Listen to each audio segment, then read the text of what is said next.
They take that 90 million and come back and buy up your neighborhood and turn you into a renter with your own money.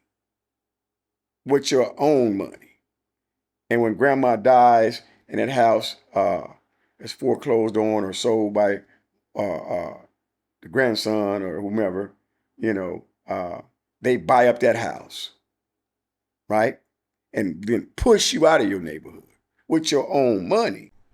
After you give people your money, they then buy up your community, turn you into a renter uh, uh, and a consumer.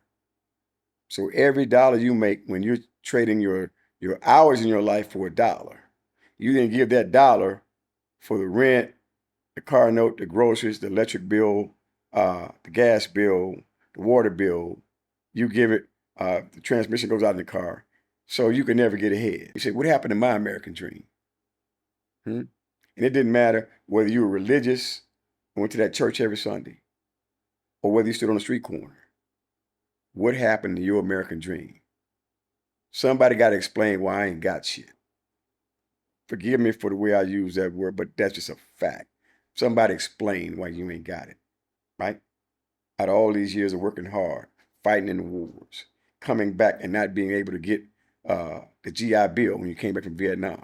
Black soldiers and Marines and airmen and sailors were excluded after World War II from getting the GI Bill.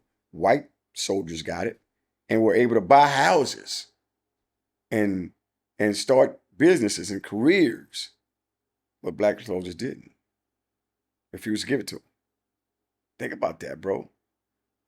There's a lot of what I call legacy wealth that was intentionally disregarded for us, thrown away through discrimination, racism, bigotry, hatred.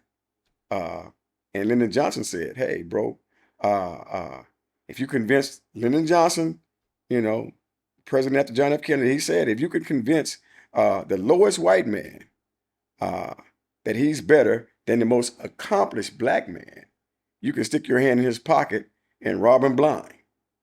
And that's what these politicians do to these MAGA people, you know, especially, Trump and that cult.